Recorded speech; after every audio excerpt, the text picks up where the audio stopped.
大家好，这里是 Hacks 电脑课堂。本期要跟大家讲解的是 Fast 千问 TTS， 它是上一期我们讲解的一个升级版本。这个项目很牛逼，那我们先来听一下它的一个效果。在当今时代 ，Artificial Intelligence 正在迅速改变世界的运行方式。它不仅提升了数据处理效率，还 enable smarter decision making in complex scenarios。越来越多的行业开始依赖 AI 技术，从 healthcare 到 finance 都在经历深刻变革。与此同时，我们也需要关注 ethics、privacy and security 等问题。只有在 innovation 与 responsibility 之间找到平衡 ，AI 才能实现可持续发展，并真正服务于人类社会。我们可以看到呢，它的整个合成的速度是非常快的。这下面有一排指标，对吧？最左边这个给大家简单讲一下啊，就是它是要手中合成时间，也就是说，我们按下这个按钮，再到它声音出来的第一个声音出来的瞬间，只花了半秒不到，就是492毫秒。也就是说，它合成的这个速度很快，因为它是流式的合成啊。然后呢，这底下其他的指标，包括它有很多的一些按钮啊，它的页面啊，这是我的后面会给大家来详细的一个讲解啊，大家别急。那我们先还是老规矩，我们回到这个项目本身，跟大家简单过一下这个项目啊，然后让你有一个定性的一个认识，感性的认识嘛，然后你后面呢你就知道怎么去使用，怎么好驾驭它。对，首先呢，这个项目是在我们上一期讲解的这个千问三 TTS 的项目的基础上进行了一个优化，它做了一个非常重要的优化，就是 CUDA 图的一个捕获。我们怎么理解呢？就是它把我们上一期千问三那个推理的速度提升了大概10倍啊，速度是非常快的。因为我们上一期其实也给大家介绍嘛，因为千问三TTS 这个模型它的效果其实音质这些都比较好啊，唯一不理想的就是它合成的速度非常慢啊，它的推理老慢了。然后我们这一期呢，就是把这个问题给解决了。然后我们可以看到它具体是快了多少啊？我们来到它的这个 GitHub 页面，还是老规矩啊，这些网站啊、链接啊、课程资源我都会放在评论区的置顶，大家到时候可以直接取用。我们先看一下 0.6B 的模型啊，我直接看结论，我们这边是快了 9.8 倍啊，这个怎么算来的？等下我后面也会给大家详细的介绍它的一个计算的一个公式啊、推导啊，还有 1.7B 的这个模型。然后呢，它这里是快的大概有 7.9 倍，因为我是4060的一个显卡嘛，对吧？我们今天又主要看这一条，然后你的显卡是哪一条，你自己可以对号入座，好吗？对，这就是它具体的一个快。然后还是老规矩，它的整个的这个 GitHub 的这个文档是比较长的，对新手不太友好，颗粒度还是粗外一点啊。然后我这边呢，还是从头到尾都是自己躺了很多坑吧。就是该躺的坑我都躺完了，然后我把大家写了一个这样的文档，大家可以参照我这个文档，一步一步的去执行，我保证你也能够完美的在你的本机上部署好这样一个非常牛逼的一个项目。OK， 那我们还是废话不多说，现在就开始。第一步我要跟大家讲的是配置的一个要求，就是我这台电脑是 Win10 的，然后呢你要有英伟达的显卡 N 卡，然后呢 Python 的版本要 3.10 以上，然后呢它的那个 Torch 版本要 2.5.1 以上，这个是一定要注意的啊。然后呢，这有两个模型嘛，一个是 0.6B 的，一个是 1.7B 的。0.6B 的呢，你至少要大于6G 的显存才能跑起来。然后呢，那个 1.7B 的你要大于10G 的显存才能跑起来。对，大概是这样的情况。OK， 那我们下面第一步开始了，就是首先还是老规矩，来，我给大家放大一点，我们可以看到。我们用 git clone 命令去这个官网把这个项目给它拷贝下来，然后再切换到它的一个目录文件夹。哎，这里呢比较简单，我之前已经下过了，我就不下了，给大家简单讲一下怎么操作。在这里点击 code， 然后呢这有一个复制的按钮，点击它，你可以来到自己的一个目录文件夹啊，我这边已经切好了，就是你自己在这边，比如说你来个 cmd， 你进来之后，对吧？你进来之后呢，然后你就在这里。放大点给大家看，你就 git clone， 然后呢把刚才那个命令复制起来，然后你点击回车啊，这一步就已经搞定了啊，比较简单。那至于 git 怎么安装呢？这个也比较简单，我会把那个安装的链接放在我的评论区，然后大家可以直接去下载，然后就是点击下一步就好了啊，这个就不多讲了。OK， 那我们接着往下一步。第二步的话呢，我们就是还是老规矩，创建虚拟环境啊。创建虚拟环境这里的，首先我们要下载好那个 Anaconda 或者是 Miniconda， 那这些怎么下载安装呢？在我上一期还有往期的视频都有啊，这比较简单，我也不在这里细讲了，大家只要安装好之后呢，点击下一步，然后就可以了。然后安装的链接呢，就我也会放到评论区 ，OK。然后我们安装完之后呢，我们就执行这两条命令就好了啊。第一条命令就是你创建一个叫做 Fast 千问3 TDS 的虚拟环境，指定 Python 的版本是3012，对吧？因为我们之前要求 Python 的版本一定是大于3010的啊。然后呢，你再去激活它啊，这一步就搞定了 ，OK。那到第3步的话呢，这个会稍微重要一点啊，就是你要去设置一下它的那个环境变量啊，跟大家讲的这是什么含义？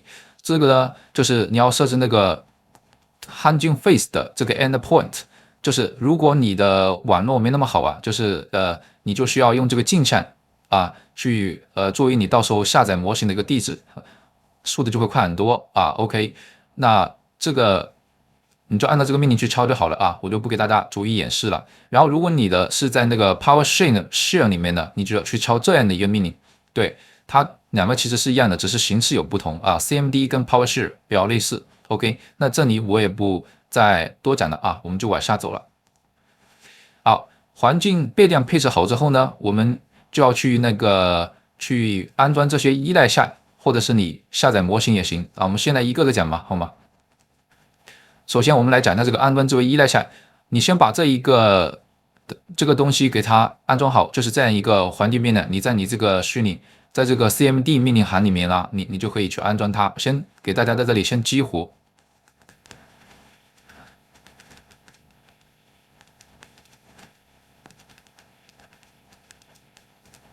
对，你激活之后，你在这里面去安装这些依赖，逐一去安。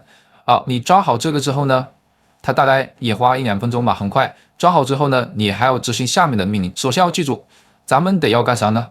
咱们得要把这个 CPU 版本的这个 Torch Vision 还有 Torch Audio 给它卸载了啊。我们要装的是 GPU 版本的 CPU 太慢了，对吧？然后呢，我们再去执行这条命令。对，执行这条命令的话，就是把这个 Torch 还有 Torch Vision 以及 Torch Audio 都给它装好了。然后我们指定了它的一个版本啊，是 12.1， 因为这个版本比较稳定啊。大家根据自己的那个版本号来，你的版本怎么看呢？之前也跟大家讲过啊，你就可以在这里输入这个命 nav 点，然后 smi 啊，它就会出来你的驱动的版本以及你的 CUDA 的版本啊，这个是向后兼容的，就是你最高是支持这么多啊。然后呢，你的那个编译器的版本你要怎么输呢？你就可以在这里输入这样的一个命令 nvcc， 然后呢 v 啊，你可以看到呢，这个是 12.4 啊，对，就是类似这样的。然后你根据你这个版本的再去安装，我这里是选的安装 12.1 啊，没问题 ，OK。你安装好了之后，你就输入这条命令，你去看一下这些东西是不是都安装好了。哎，我们得输一下，点击回车。哇，我们可以看到它这个已经是显示已经是 true 了，就代表你已经安装成功了。OK， 安装成功之后呢，还有一个有坑的地方啊，就是这个官网它没提。我们还要去安装一下这个 source， 就是 SOX 这个库。你不安装的话，后面呢，你在那个语音合成的会报错的啊。所以啊，安装这一条命令，对，这条命令要去用那个 comma 去安装，不能用 pip， 不然也会报错的，这也是个坑，大家注意这个细节好吗？然后呢，还有一点就是因为我们语音合成嘛，它用2种形式，一种呢就是我们自己去输入文本，然后呢让它根据我们这个文本啊，再结合那个参考的音频去生成、去合成那个音频，对吧？另外一种呢，就是你自己上传一段音频去播放出来，然后呢，你根据这个播放的音频呢，然后让它再去以这个为根据去合成新的音频。所以如果是要涉及到本地播放器的话呢，那么你就需要安装到这一个依赖，就是 Sound Device。我建议大家还是安装这样吧，对。这虽然不是必要的，还是安装上嘛。对，安装好了之后呢，那这一步也就结束了啊，我就跟大家直接过了。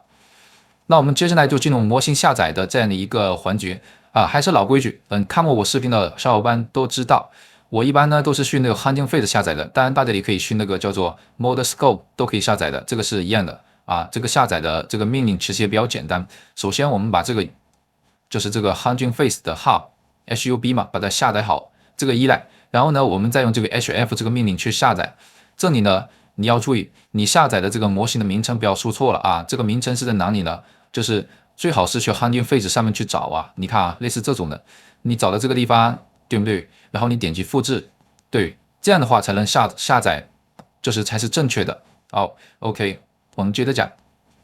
你下载好了之后呢，这个大概根据个人码数吧，这两个文件我是都下载好了到本地。然后我们后面要注意一点啊，这里有一个这个叫 local， 也就是说你下载的这个文件夹是在哪里。我这里下载到本地，你就自己去建一个这种模型的文件夹。那我给大家看一下，我下载好了，在这个地方，我们可以看到啊，放大一点，我们可以看到这是 1.7B 的模型啊，这是 0.6B 的模型。下载好之后，它就在这个地方。然后呢 0.6B 大概是多大呢？它是有 2.34G 啊。1.7B 有多大呢？ 1.7B 大概有 4.23个 G 啊。大家要留出足够的这个硬盘的空间给它，不然你会到时候会报错的啊。OK， 那我们接着往下走啊，这个就已经模型就下载好了。然后呢，如果是那个从模发社区下载的话呢，命令也是类似的，大家可以看一下，就是光满这个文档，这个我就不详细讲了，因为这都比较类似嘛，啊，没什么特别多好讲的，你就用这边这条命令就好了嘛，对不对？对。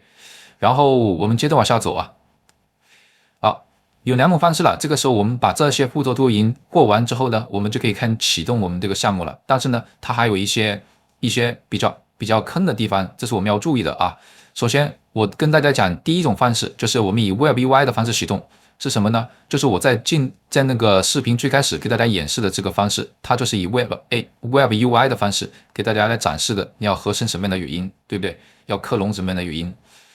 那这里呢，首先大家要注意啊，我跟大家讲一下，放大点给大家看啊，这样可以看得更清楚。你首先呢要走到这个文件夹目录下面。对，我这里呢是用那个 VS Code 打开的。你进去之后呢，你可以在这下面去输入这个命令，就是把它所有的这个相关的依赖给它以编辑模式安装起来。然后呢，这边它还会提示你要安装一个叫做这个东西叫做 Narrow Parakeet。这个东西有啥用呢？啊，这个东西我专门去查了一下，其实我这里是没有去装它的。它本身是做了个什么事啊？大家你这样理解就好了，就是我们这里呢，它有参考音频嘛，它这里给了光芒，给了3的示例，有这个克隆1、克隆2、克隆3。那实际上呢，啊，我这个不小心把服务给关掉了啊，没关系，我等你再洗一下。实际上是什么呢？就是你在上传这个音频的时候呢，你是不是要把这个音频的这个对应的文本要自己给它填起来，对吧？那如果你下载了这个模型，这个 Narrow Parakeet，那你这里就可以用语音识别的方式把这个音频播放出来，它自己会把这个音频的文本解析出来啊，就不用你手填了，就是一个这样的作用而已。对，我觉得其实手填一下可能还更精准一些，因为它有时候语音识别可能会识别的有些地方不准，那么对你你的参考音频对你真正合成的最后的那个语音，它的影响还是比较大的啊。这个是我实际的一个体验。那 OK， 那我们就直接过啊，我们接着往下。对。啊，那你如果不要下的这个地方，你要去哪里给它注释掉啊？这个地方我告诉大家，在源代码哪里去改。OK， 哎，我放大点，还是我们找了这个 demo 的脚本，在它713行左右的位置，我们把这一行注释掉。哎，我带大家找一下，大家别害怕啊，这没什么害怕的，因为我都把大家该掉坑的地方我都给你避开了。哎，我们先找到这个 demo 脚本 ，demo 这个脚本在哪里呢？它是在不是 demo 脚本，我说错了，是 serve 啊，是 demo 文件夹下面的 serve 这个脚本。然后我们找了大概在713行吗？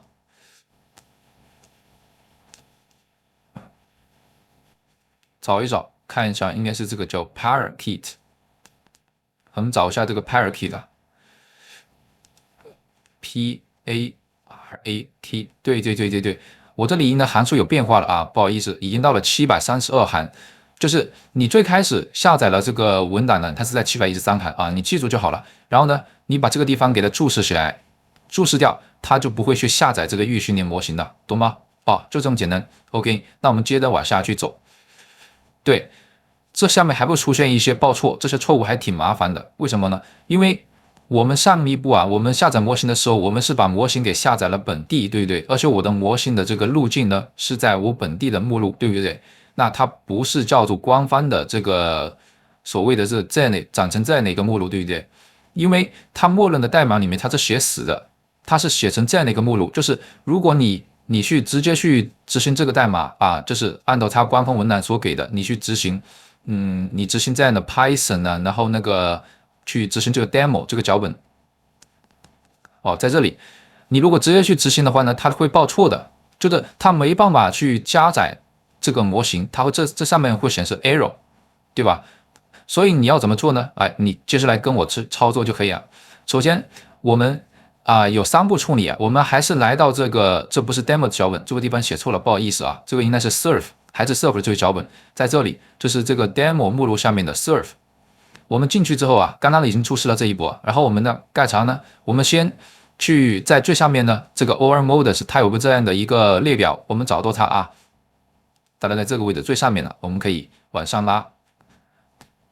大家可以看到吗？对，在狮子西涵这个位置，它一开始是有所有的模型的。对，因为我今天只给大家展示呢，语音合成克隆的这个，对吧？像什么定制化声音啊、声音设计，这些不在我的考虑啊。大家感兴趣，后面可以去试，因为它的方法呢都是一样的，你可以按照我这个套路去试，好吗？我这边呢，目前就只想试一下这个 1.7B 的这个差重量大点的这个合成的模型，所以我把其他的注释了。然后后面我们要加一行代码，干啥呢？就是这个地方你不动，你只注释，然后这边你要给它加一个这样的代码，就是本地的一个路径的映射，就是它官方的这个模型名称叫这样的。然后呢，我们本地的这个模型是我下载的具体的一个路径，这里呢你要替换成你自己的路径啊，因为我的模型是放在这个位置嘛，对吧？这是第一步啊，你要改好。这里改好之后呢，我们再往下看，下看第2步呢，我们要去做什么修改啊？在什么地方改的？来，我们去找到这的函数叫do loads， 就是去加载它，然后呢，你要在这边去改一改，怎么改呢？我们先找的这个函数，我们全局搜索 Ctrl 加 F， 我们复制，对，大概在314行左右啊。我们找到之后呢，来，我们应该做什么修改的？首先，你看我这已经注释好了，就是我们要把我们刚才的那个字典给它放到这里，然后输入这行代码，对，然后呢，得到它实际的路径，就是我们本地的那个路径OK， 然后这里呢，你要把它注释掉，它默认是填的它模型的 ID 就是那个云端的，我们要把它改成我们这个实际的路径，对，就这一个细节，对，然后呢，还有下面这个地方要注意，就是这里的它默认是模型 ID， 我们依然是模型 ID 保持它云端的这个 ID 就好了，你不要去变 ，OK， 那到了这一步呢，这第2步就已经弄好了，就改好了，那我们就可以暂时不用管了这个我们就过了。那我们接下来来到第3步，第3步还要修改什么地方呢？来，我们继续给大家放大，我们可以看到，第3步要修改的是这个主函数，这个 main 函数，来，还是这个脚本然后呢，我们去全局搜索一下。一般呢，其实如果大家看我的视频看多了，你有经验，你也知道，像 main 函数这种东西一般都在最下面它一般都是放在最下面的，就是代码最后面是一个入口。OK， 那到这里呢，我们可以看到我们已经找到我们的 main 函数了，然后在下面我们下拉。这个地方我们要改什么呢？还是要添加这行代码，就是我们要把我们最开始写的那个映射的字典在这里的加上它，然后呢，让它去自动去找到我们的这个实际的路径，对，然后呢，再把它这个模型的一个云端的路径给它注释掉，在这里再传我们真实的路径，就是我们刚刚生成的这玩意把它放到这来就 OK 了。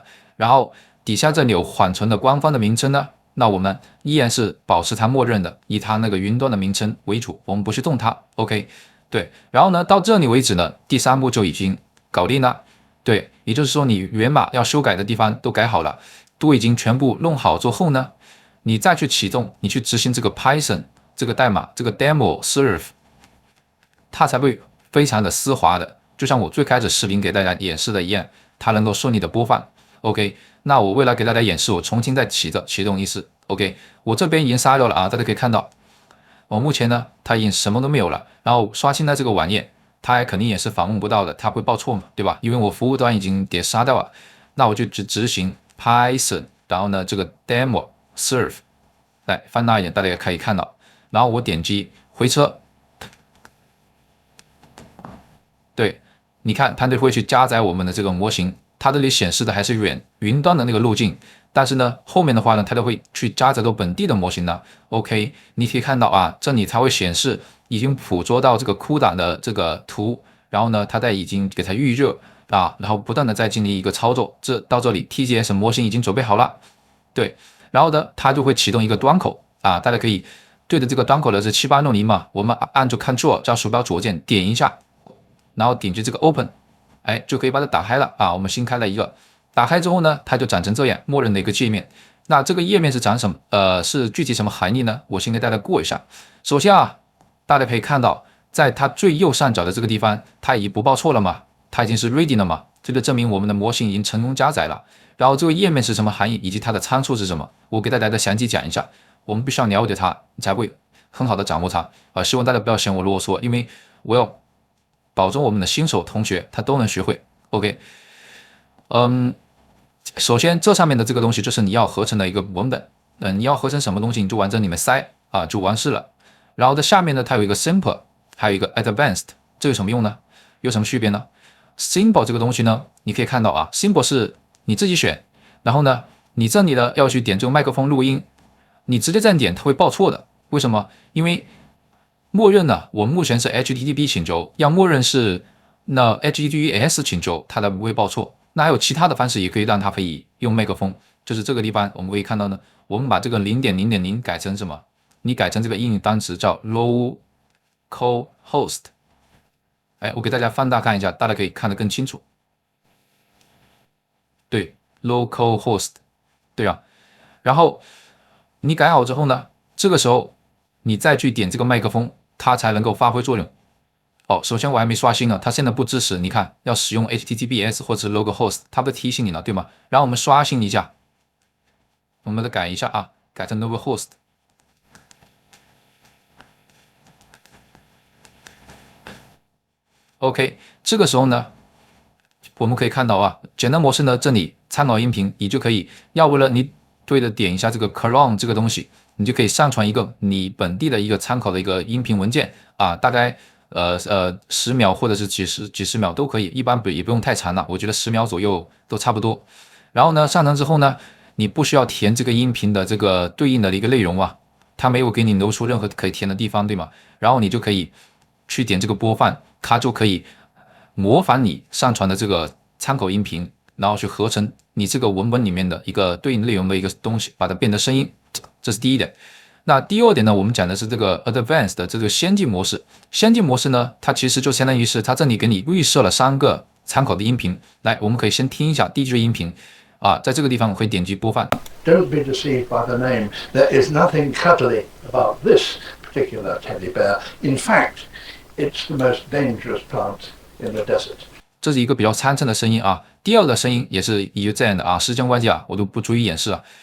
我这里采用第3个音频 ，OK， 然后呢，这就是它整体的一个效果。然后如果你是还是要录麦克风，你就可以在这点啊，就是你不想用它的参考音频，你只想用自己的声音啊，那你就点击这个，你可以看它现在我们点击允许啊，你可以看现在呢它就正在录制了啊，然后这边这个时间正在计时，底下这个彩虹的这个图标也正在涌动。对，所以你录完之后，你就可以点一下就关闭。来，我们可以看到，我们播放一下，你可以看现在它都正在录制了啊，然后对，它就可以把你的声音播放出来啊，就这么简单，这就是你的参考音频。然后呢，你把你参考音频你对应说什么话呀？你可以在这里打字输入，对不对？你说什么？然后呢，这个就是你的新的一个参考音频了。然后你再去根据这的参考音频去合成你要合成的内容，懂吗？就这意思。所以这就是这2种模式的一个区别啊。OK， 这个比较简单，我们后面再讲一下它的一个这个设置哦。右边还有一个这个明亮或者是它的一个这背景色吧，这个比较简单，没什么好好讲的。我们看的这个按钮啊，这个是设置。这里面呢，我们简单过一下。第一个是模型啊，我这里面因为我只设定了 1.7B 的模型，所以这里面就只有下拉环就只有一个，对吧？你回忆一下啊，我之前的代码这个位置，对不对？我只设置了这一个，对吧？如果你这都设置了嘛，都设置的话呢，这下拉环就多了，对吧 ？OK， 然后的语言的话呢，这里要跟大家强调一下，表面上看呢，它这里只有5种语言，对不对？那实际上我们知道，我们上一期也跟大家有介绍啊，对上期不熟的小伙伴可以去看那上期的内容，都讲的比较细。但不论是 1.7B 的这个模型，或者是呢这个 0.6B 的这个模型，它这里都是支持10种语言的，10种外语的。OK， 那为什么到这里呢？它就只支持5种啊、6种啊，比较少了，对不对？不是的，我自己有测试过。这里呢，虽然它只列出了英语、那个中文，还有法语、德语、西班牙语，还有一个自动，但实际上呢，除此之外的其他5种语言，它也是可以识别的啊，你可以填那个 auto 就好了，没关系的。对，然后这是一点，然后第二点呢，这边有个流式的，这边是非流式的啊，这个大家也可以，我也给大家去演示一下啊。你看流式的话，就是我一开始给大家展示的，就是它音频那个文本一放上去，它就开始合成。非流式的话呢，这边就相当于是我们传统的那种的，就是你给它一大段，直到它全部都合成之后，它才给你开始播放，是这个意思。对，然后底下这些参数是什么意思呢？简单给大家过一下啊，之前也有讲，上一期大家可以去看的上期的视频。这个温度是代表它发散性，就是你对它合成的这个音频的一个，就是它更具有创造性，是这意思啊。这个 Top K 的话呢，相当于是它一个采样的一个数量，就是每一次生成呢，那个它按照概率来取前面就是排名前面的多少个这种样本，类似这种的。然后呢，这个是重复性乘法的一个参数，就是你给的越高的话，它合成的内容就不会有时候重复说一个东西。是这意思。然后底下就是麦克风啊，你看这有多少个麦克风，你要选对了。我这边一般会选的是我自己的有物理的外设啊，这你选的这种的一般都没问题了。对，然后就 OK， 就是这样的一个过程。那我给大家演示其他语种嘛。OK， 你像一开始的话，我给大家演示的是中英合成的，就是中文、英文啊，就是它都混合在一起。我给大家再来一个更加复杂的，这是用 GPT 生成的啊。这个语种里面它是含了4种语种啊，这个例子我们看它能不能很好的把它合成出来啊，看它具体的效果。来，我们之前已经听过流式的对吧？我们现在是用的是非流式的啊。来，我们可以看一下，先用我们先用我们用第3个这个声音吧，然后我们开始先用非流式的合成。OK， 那我们开始播放一下。 人工智能正在快速发展。Artificial intelligence is reshaping our world. 技術の進化により効率と生産性が大きく向上している。同時に인공지능은 다양한 산업에서 혁신을 이끌고 있다. 从数据分析到自动化应用 AI 不断拓展边界。However, challenges such as ethics and privacy remain 重要課題。今後は技術と責任のバランスが求められ、인간과 기술의 조화가 핵심이 될 것이다。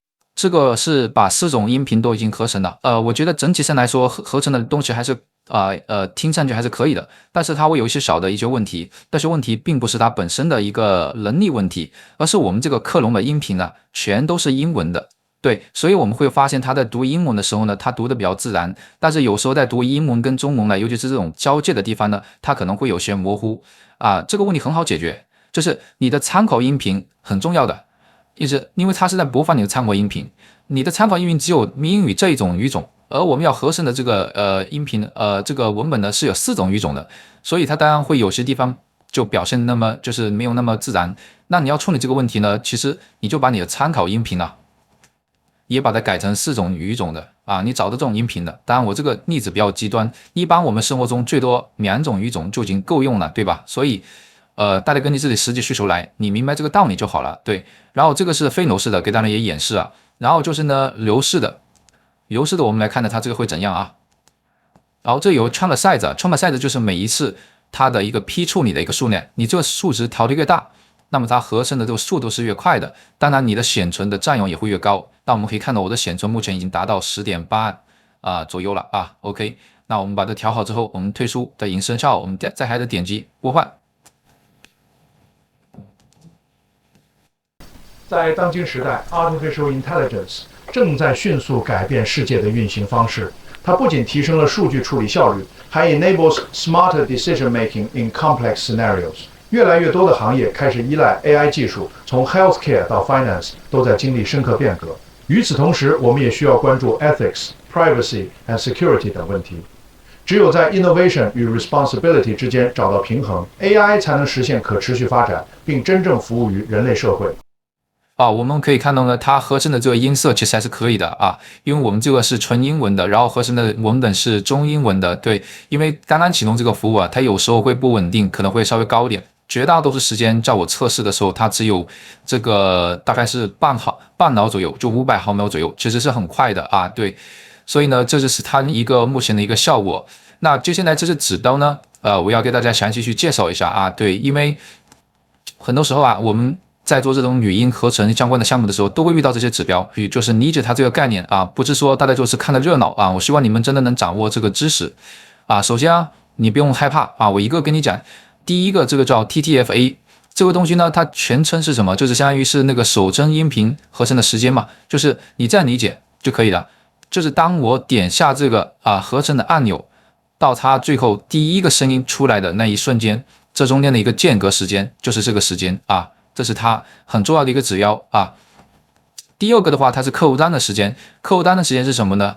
就是这个意思，就是指呢，就是我们在页面里面呢，它要经过网络传输，再到浏览器，然后呢，它整体的时间加起来就是到这个客户端的时间，其实就是比这一部分时间肯定要大嘛，你记得这个概念就好了。然后这个是克隆的时间，这是啥呢？就是我们会传一个这种克隆的音频嘛，因为这里是它预设的1、2、3，对不对？有3个不同的这种克隆音频，或者是你自己上传的都行。你的音频也要经过它的一个预处理，那么这个预处理的时间呢？就是这个克隆时间啊，是这个意思。它把它转化成一些embedding 啊底层的这种向量比较专业的话啊 ，OK。那再下面就是这个 RTF， 那这是一个非常重要的指标啊，它是什么含义呢？大家简单理解，你这样看啊，就是我们可以看到这个公式里面有显示，上面呢分子的就是它音频的一个总播放时长。啊，比如说在这个音频呢，它总共是5秒啊，就比如说它这个例子举得好嘛，然后底下合成这个5秒的音频，我总共花了1秒，所以最后这个算出的指标这个 RTF 呢就是5嘛，对吧？就5除1嘛，对不对？那这个指标当然是越大越好啊，就是越大代表它的处理的速度越快，它的实时率就越高啊，对不对 ？OK， 你记得这一点就好了。那接下来呢，这个指标呢就是叫 DUR， 这个很好理解 ，duration， 它这里是 29.6 是什么意思呢？我们可以看到它跟这个指标是一样的，就是你合成的这个音频的总长度，就这意思啊。最后这个叫 BUF， 就是 buff， 它是什么意思呢？就是全称就是那个 buffer， 就是那个你合成的这个音频，你总共花了多少时间？对，我们刚刚这个合成这个29秒的音频，我们总共花了10.43秒，就这样一个概念，懂吗？OK， 那这就是它的一个页面的一个概念嘛。然后我们接下来呢，再往下面走啊。首先跟大家之前有讲过一个注意项嘛，就是我们刚才这个 Web UI 启动方式已经讲解完了啊，这个是比较简单的，适合大家去用。然后另外一种呢，还有就是 API 的方式使用，这个更加适合于就是懂编程，就是这种开发者大家会去用。那我等一下再讲这个好吗？我先给大家讲的第8点，第8点是什么呢？第8点，这个就是它有一个暗坑，就是我在实际第一次使用，在测试的时候，我会发现，我们可以看到它合成的音频这里就只到28秒，实际上它是超出不了30秒，就比较夸张的30秒肯定是远远不够嘛。那我应该怎么处理呢？它这里是它的项目本身的那个作者把它写死了，我们这里可以去改，怎么改呢？啊，大家跟我来，咱们呢还是找了这个脚本，叫做 Surf。这个脚本啊，这个 surf， 然后呢，我们 Ctrl 加 F 全球搜索，我们这里输入 max token 是等于就我们输入这个东西啊，对，你可以看到它总共呢这边是怎么样呢？它这总共是有6个，对不对？对，我们要给它来个全局替换，怎么替换呢？你按住 Ctrl 加 H， 它都会有这个替换按钮出来，然后呢，这个时候我们可以看着啊，我们先搜一个，随便搜一个，我们可以看到我这里已经把它改成1440了。它默认是多少？它默认是36，然后36后我们去，你不用管它具体怎么算，你就除以12就好了，除以12等于30嘛，对吧？你的是默认的就是30秒，是这样来的。那我们这里你就根据自己的需求去填，你要多少时间，然后这里去除以12，这是最后的秒数啊，是这个意思。那你根据自己需求来就好了 ，OK。但你要记住的是，你要替换呢，要选择这个按钮哦，就是你在这里把它改成那个你要选的数值之后啊，你替换的时候要选择它是批量替换啊，这样的话有好处啊，就不用6个地方到处改啊，你一次性就可以把6个批量改完了啊，这就比较高效一些嘛，对。然后真的改完之后呢，好，它就可以打破这个时间的一个约束了，你想合成多久就根据你自己要求来了。那到这里为止呢，我们这个地方就已经可以给大家搞定了。然后呢，我们再给大家讲的第7点，就是这个 API 的启动方式。EKI 的启动方式呢，它实际上的这个代码可能还会有一些小问题啊，我简单给大家讲一下啊，就是首先我们要改一个地方，就是我们来到这样一个脚本叫做 OpenAI Serve， 来，我们来找一找，它是在哪里呢？它是在这个地方，就是一个 example 底下有一个 OpenAI Serve， 我们打开这个脚本，我们来到大概281行左右的位置，这个地方我们要改个东西啊，改什么呢？我给大家宽一宽，大家可以看到，就是要改这个东西。这什么呢？这就是我模型下载的一个本地路径，你要替换成你自己的路径，因为它默认它写的是这个官方的云端的一个路径。对，所以你如果不改的话，它又会去云端给你去下载了啊，这不是我们想要的，对吧 ？OK， 就改完这个就好了。那接下来我们要做什么呢？改完这个之后，我们再安装一个依赖啊，这个根据它官方文档，我们就安装这个fast 703 TTS demo， 就安装好就可以了。安装好了之后呢，这个时候我们就可以去启动服务端。启动服务端就是这一行代码，这段代码什么意思呢？来，我跟大家敲到命令行里面来跟大家讲啊，我们先复制一下。对，然后呢，跟大家简单讲一下这个命令是什么意思啊？来，我们翻8遍，大家可以看到啊，首先是 Python 启动这个脚本，然后呢，它有一个参考音频啊，这个参考音频我是用我自己的，你这边音频是跟你这个脚本在同级目录下，我自己的之前上课的视频，然后这边我的底下这个 refer text 就是这个音频对应的一个文本啊，对，然后把它填进去啊，这里要填准确啊。然后呢，这个语言我这里选择 Auto 就自动去识别，其实也可以选 Chinese 都可以的。端口的话，你可以选8000或者是其他的，你任意设置都行，只要你防火墙是开的就可以。OK， 我们点击销毁，我们来个8021吧，来启动。我们稍等一下，对，它会把这个模型给它加了进来。我们现在可以看到这个端口8021就已经启动了，对吧？然后我们还是点击 Ctrl 加鼠标左键打开。我们点击 Open， 好，到这一步呢，大家会显示那个 No Found， 别害怕，我们的后面呢写上这个加斜杠，然后呢再来个 DOCS， 然后我们点击回车，它就已经开始了。那这个页面是开发者经常会遇到的啊。首先呢有2个接口，一个是 Health 健康，一个是它的一个语音合成的接口。那我们先看一下啊，健康这个接口，我们点击 Try it out， 然后我们再点击这个 Execute。然后我们可以看到它返回结果是什么呢？是代表状态 OK， 并且模型已经加载了啊，就是你这个接口是健康的啊，是在线的。然后底下这个接口呢，它实际上呢会有一些小问题，大家后面如果需要呢优化，我也可以就是帮大家去优化。什么问题呢？首先我们先看到它的字段啊，就是这些字段也是比较好理解的啊，就是这个模型默认是 TTS-1，这个你不用管，你要管的就是这个第2个字段叫 Input， 它是具体我们要合成语音的一个文本。对，然后 voice 的它有很多预设的类型，这个你也不用管。然后呢 response 这个就是代表的是它返回音频的格式，要什么 MP3 啊，或者是 WAV 啊都行。这里我们选择 WAV。最后这个 speed 就是你合成音频的一个速度啊。OK， 那为什么我说它会有一些问题呢？因为 Fast 的 API 这个交互式网页啊，它没办法显示流式的这种的一个语音啊，所以就导致你这里语音是有生成的，但是没法播放。为什么呢？我给大家演示一下啊。来，我用我这一段之前已经写好的命，我随便加上来，我给它加进去。这里是不是有一道很长的这个文本来要合成啊？我为了时间不耽误大家时间，我就只给它合成第1句好吗？对，然后呢，我这边点击执行，大家可以看一下，我们看一下后台的一个日志，它现在就正在加载了啊，它开始去捕获这个 CUDA 这个图，然后呢去预热它的一个这个图。对，我们稍等一下，它马上就可以返回这个结果了。但是它返回的结果呢，我们可以看到啊，这个是它具体的接口信息啊，这些可能就是一般的小伙伴你不感兴趣的话，其实你可以不用管了，你使用 Web UI 就可以了。这对于对技术有一定追求啊，就是懂代码的小伙伴你可以去研究一下。然后底下的东西我们可以看到它播放不了啊，对不对？所以这就是我跟大家讲它的一个问题。这里如果大家有需要，我可以帮大家去优化啊，就是这里可以按道理可以返回一个这种直接可以播放的音频，这是要下载到本地的。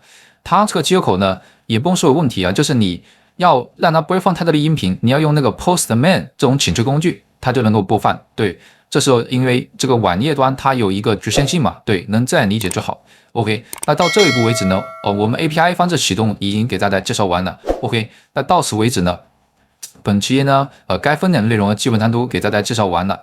大家如果有任何的问题呢，也可以在评论区给我留言，我都会一一进行答复的。然后大家如果觉得我的内容对您有帮助的话呢，也希望您帮我点个赞，帮我关注、转发。创造不易，感谢大家，我们下期再见。